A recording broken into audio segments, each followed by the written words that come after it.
unfortunately. We're not there yet, though. Oh, yeah.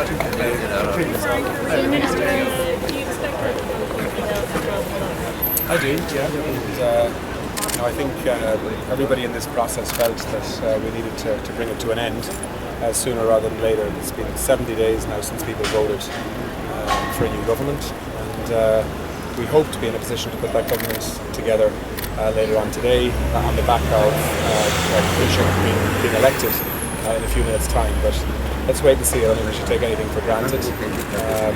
There are a lot of independents who are being asked to take a big jump today, and I hope the partnership and the relationships that we've built up over the last 6 weeks or so will allow them to do that and to come into government with us and try and focus on solving people's problems and taking the country forward. Because Ireland without a government is something that I think most people who understand politics are very uncomfortable with, and so hopefully today we will be able to end that uncertainty and put a new and very different type of government in place, operating in a minority situation, which is going to be challenging. Fourth time is the charm, as they say at Ceann Comhairle. And as you can see, I am very, very eager to get on with this speech on the fourth occasion. Ceann Comhairle, I'd like to move to nominate Enda Kenny for the role of Taoiseach. We, all of us in this chamber, have been trusted with the responsibility. It's up to us to build consensus. It's up to us to work together. I'm proud to nominate Enda Kenny to be Taoiseach. On the motion, Tá Craig Ní, Tá 59, Neil 49. Stoilm Gwilyn Kesht, Ritze. Taoiseach while that's rud a rag and winter shop.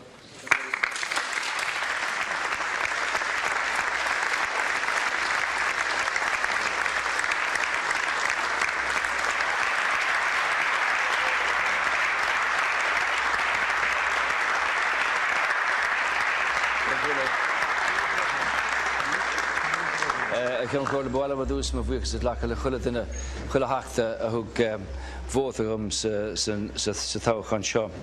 Bhil an freisin má bhuichas le le siúd nar ghlach lena chuid vóta chah a socht mé a thufa mar Taoiseach.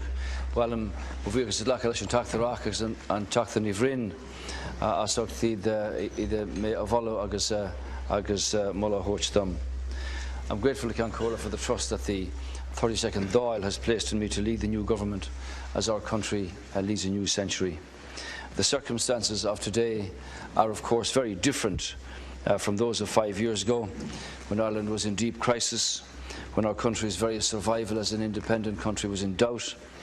I promised at that stage that the then new Fine Gael and Labour government would work night and day to rescue the economy, to fix the public finances, get our people back to work.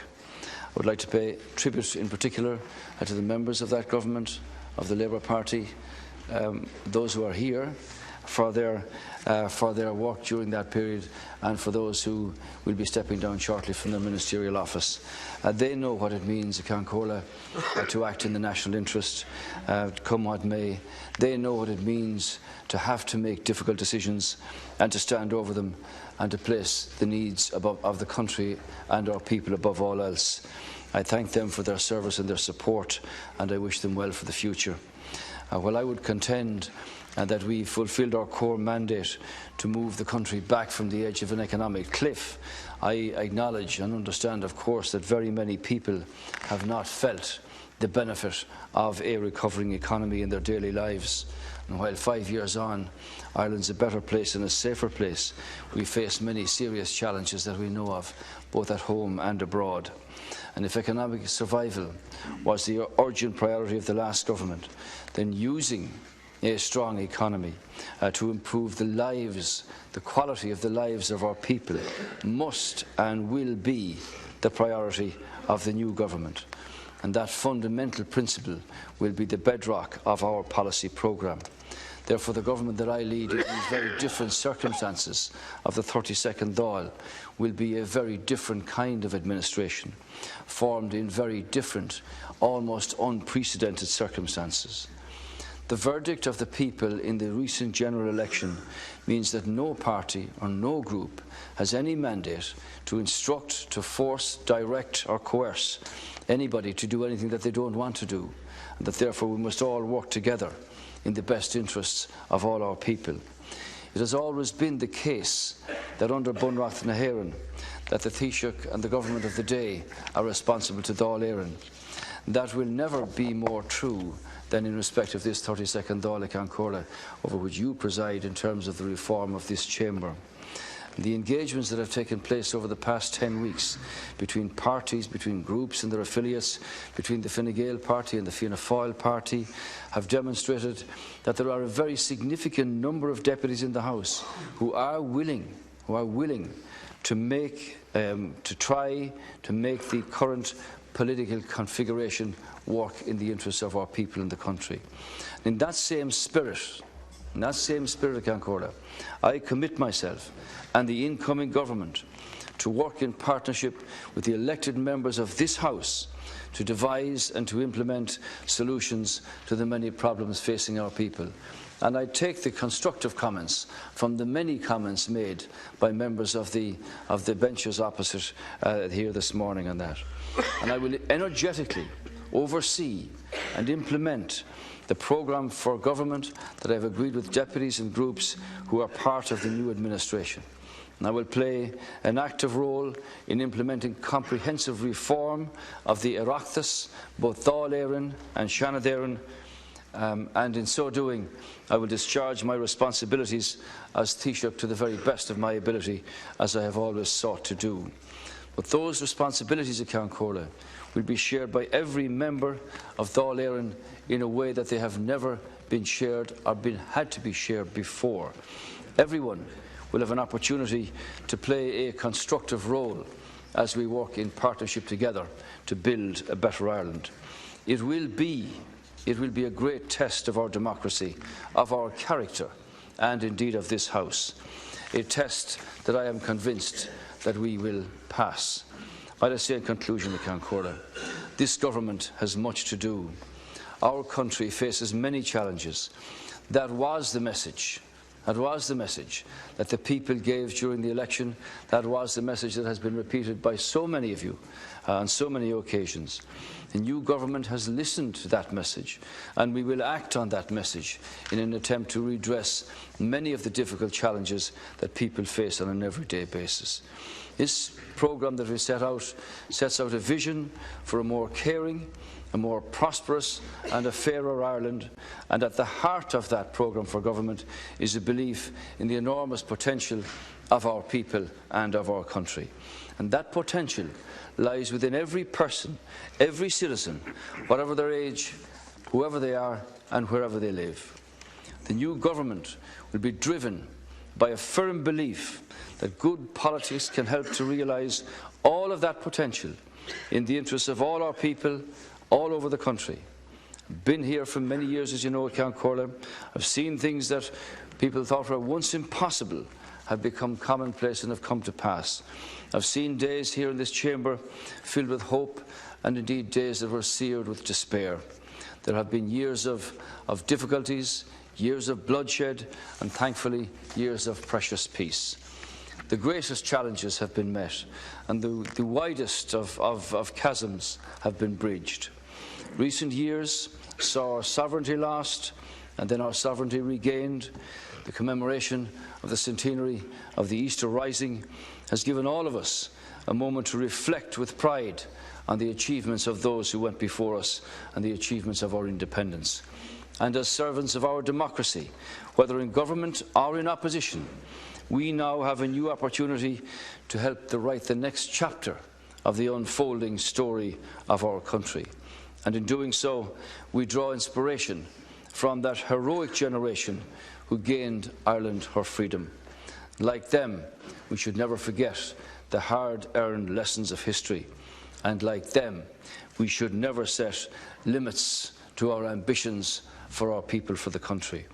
It is my great honour, Ceann, to accept the nomination of Dáil Éireann for the position of Taoiseach. I now have a duty to go to the President to inform him of my nomination so that he may appoint me as Taoiseach. And accordingly, Ceann, I would suggest that the House be suspended for 3 hours, at which point we will resume to deal with the nomination of members of the government.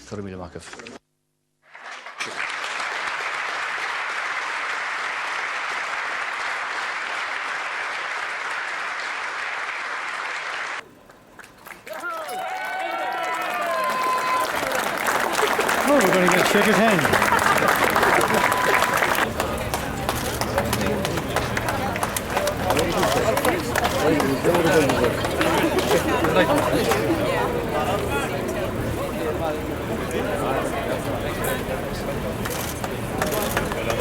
Five.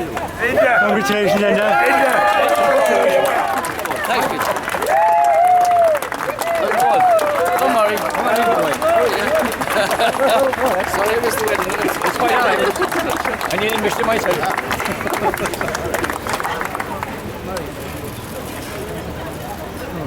Great moment.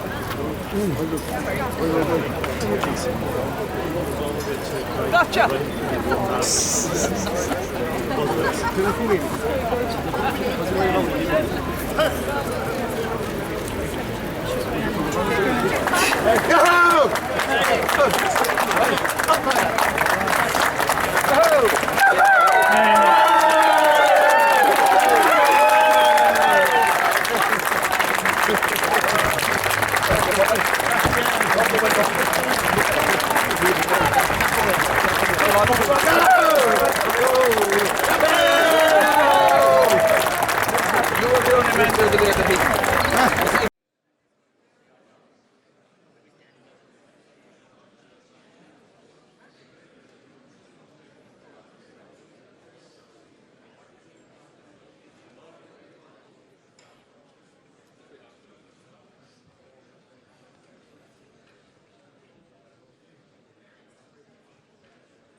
Now, nomination of other members of the government. I call on the Taoiseach to move the motion.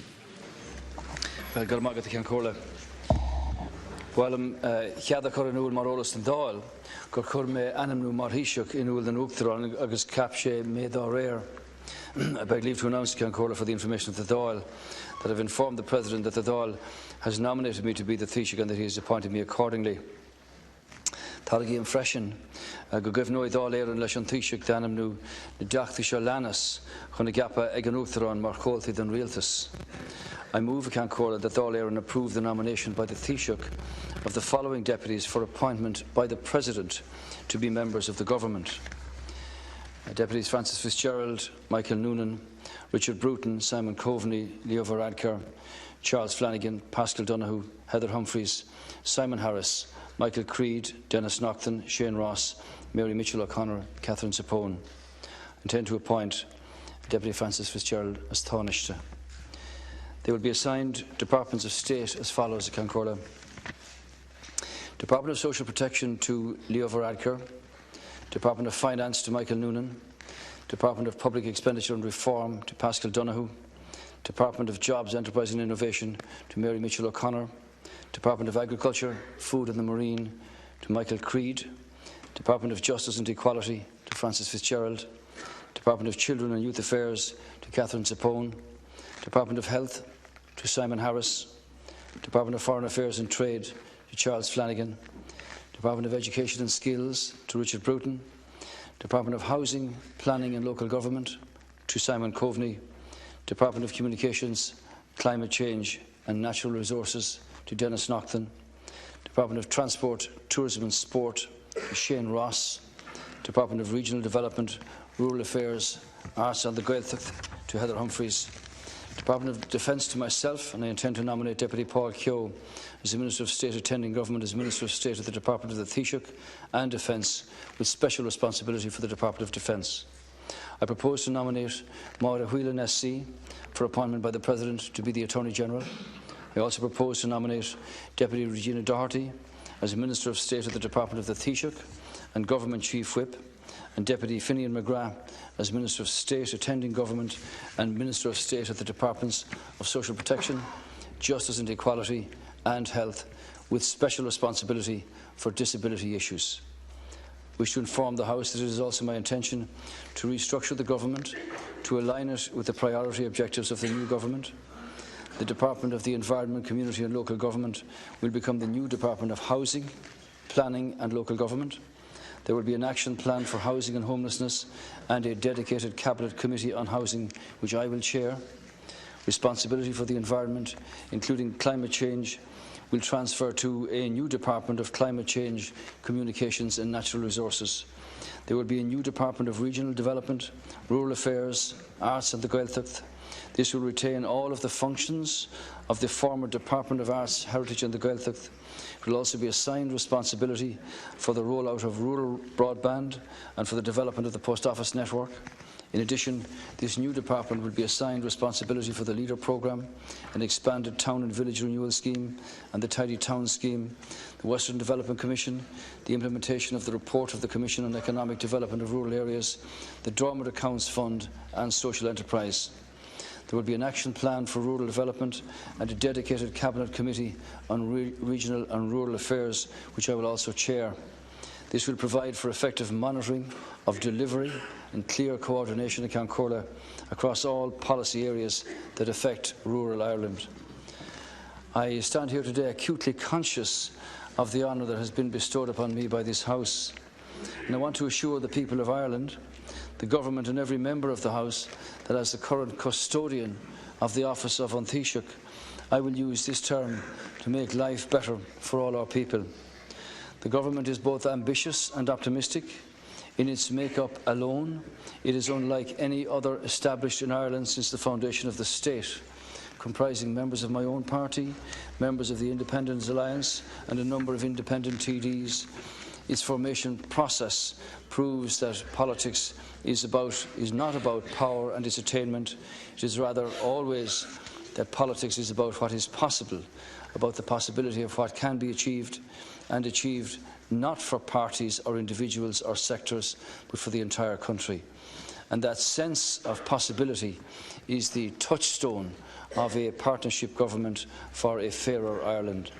The formal process of meeting an agreement began back on the 24th of March. There followed many hours and many days of formal discussions and informal conversations.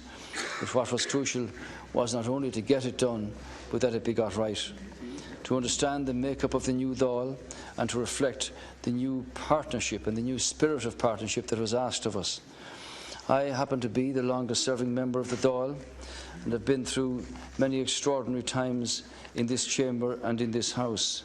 But this is the most different, the most challenging and indeed the most exciting of any of those. I hope that we will all embrace it as members of the House elected by the people and realise the historic moment that we are part of.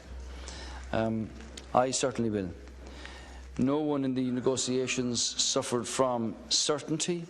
After 70 days of talks and discussions and negotiations, we agreed not alone our programme for government, but that there is no place or function for political pessimism in our administration and no limit to political possibility. There was a palpable sense, Ceann Comhairle, in all of the talks, including with those who decided they would not join the government, that politics as we all knew it had changed forever. Yes, for all involved in the talks, we agreed that economically Ireland was going in the right direction, and for our country's future, we must ensure that this continues. We hope to continue to be the fastest growing economy in Europe this year, but we were equally agreed that politics itself would not just have to change direction, it would also have to change its dimensions, in particular the qualities of resilience, of kindness, of insight, of empathy, of dignity, of resolve. I have noted before the old observation that people live not only their own lives, but they live the life of their times.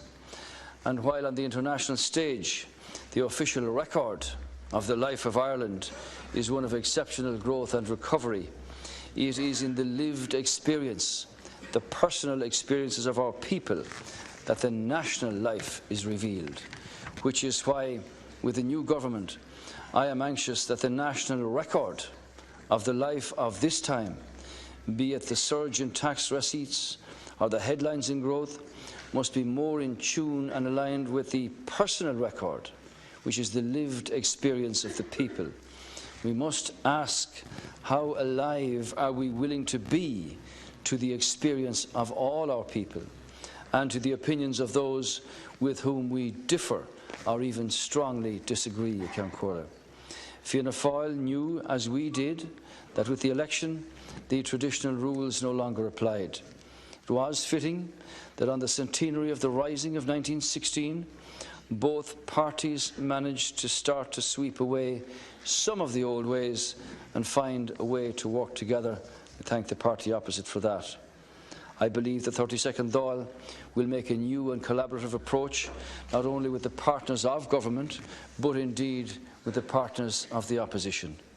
I believe all of us in the House are at idem that our function is to use government and see it used to effect the kind of change, the kind of opportunity, the kind of compassion that we need and that we desire in our society.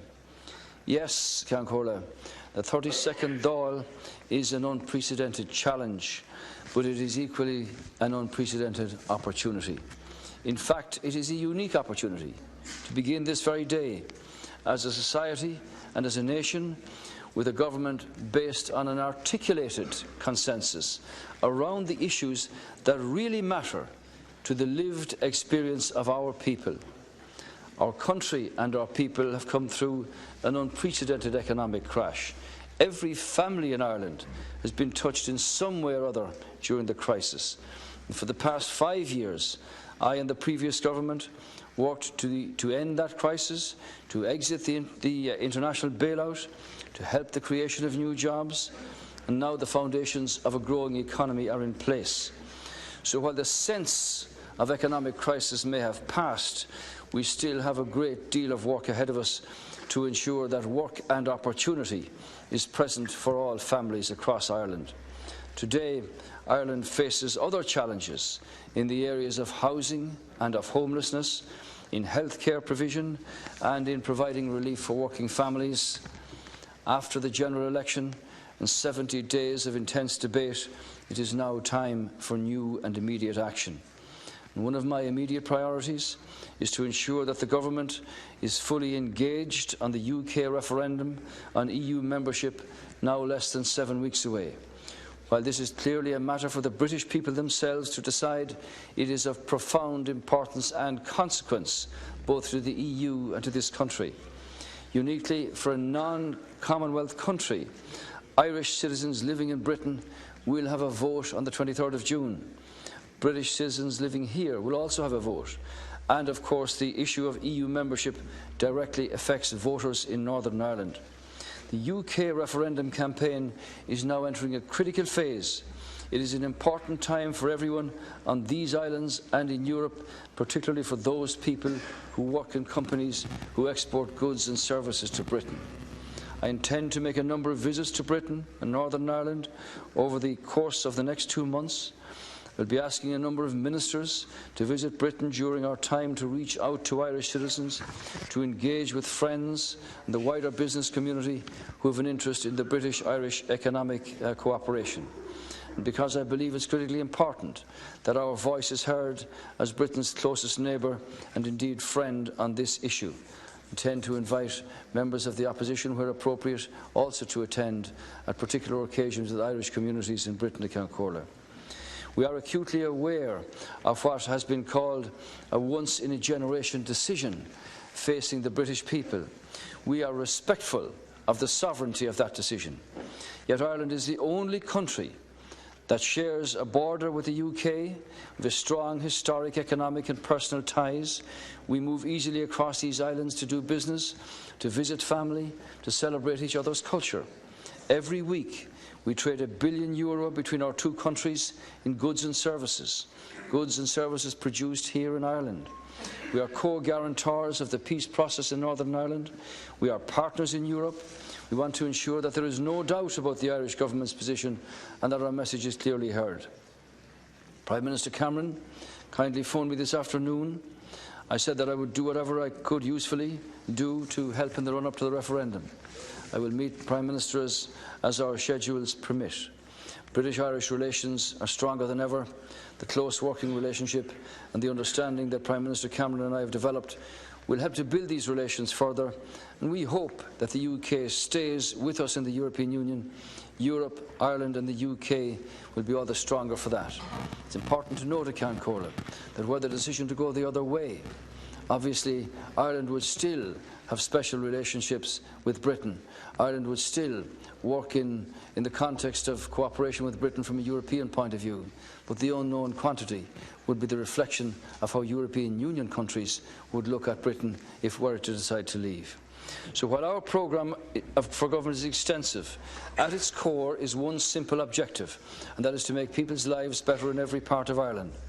Our economic recovery remains central to our work, and the Irish people here have worked very hard for this progress. A fair society has to lean on a strong economy, and only with a strong economy can we deliver on the key goals of the government, which is to make people's lives better, to provide homes for our people, and to make Ireland a great place to grow up and to grow old in. Under our first priority, we want to help working families, and to do that we need to secure a strong economy. Our programme for government contains ambitious plans for more affordable childcare, more and better jobs, lower taxes on workers, help for low-paid workers and safer streets. An urgent challenge for this new government will be to remedy and fix our housing and our homeless crisis and the emergency situation that now exists. As a country, we are still building far too few homes for our people following the construction crash. It's not acceptable to anybody that in 2016 we have families living in hotels and bed and breakfasts, and this is something that we are all united in, I'm quite sure, Ceann Comhairle, to fix. That is why we will shortly publish a spring economic statement to set out the parameters of the budgetary and economic policy for the coming year, building on the strong progress that we've already made. I firmly believe that Ireland is a great country for families to raise children and so on. After a period of tough economic times, we need to invest in new services to look after our people better, both young and old alike. New investment in hospital and primary care centres will be at the top of the government's investment programme to ensure that we can all live in a country that we can be proud of. And as part of this ambition, we will put a specific focus on improving our disability and our mental health services. Ceann Comhairle, our new partnership government will get to work immediately on the many serious challenges facing Ireland. The first 100 days will provide a comprehensive agenda for all ministers of the new government and for every member of the Oireachtas. We will shortly agree and publish a plan for those first 100 days of the government based on the programme for government. The new Minister for Housing, Planning, Local Government will begin immediate preparations for the development of an action plan for housing, taking into account the views and the suggestions of government, the Oireachtas and the civil society. And I commend the members of the committee at the moment giving their views and proposals in respect of housing in Ceann Comhairle. This will be a roadmap for a resolution to the current housing crisis and will require the assistance of all members of the Oireachtas in its implementation and across government. I want to make it clear, Ceann Comhairle, that there will be new attention put on our psychological and emotional well-being as a country. It is very clear that children and teenagers particularly need support to navigate a world, while it can be marvellous, can equally so be quite merciless. And within the first 100 days, we will establish a national task force on youth mental health to consider how to address such challenges, to teach and educate our young people resilience and how their families can access the services that they need. Every community in this country has been afflicted by suicide or by self-harm. In Connecting for Life, Ireland's national strategy for suicide prevention has many commitments that do not have a financial cost. They require a political and a community commitment. And it is up to all of us every day to make that difference. I wish, Ceann Comhairle, for this country to become more aware of how we depend not alone those in our community, but frequently also in respect of the kindness of strangers. We must be that kind stranger ourselves on occasion. As I said earlier, Ceann I commit to working in partnership with all the members of this House to deliver real solutions to the problems facing our country. And I look forward to that work, and I commend these nominations to the House. Might I say finally, I give you this commitment, irrespective of party, non-party or political creed. And so far as I'm concerned, Ceann as Taoiseach, an honour to be so. I'll work with all of the members of the House, in the interests of our people and our country. We are in a very different situation.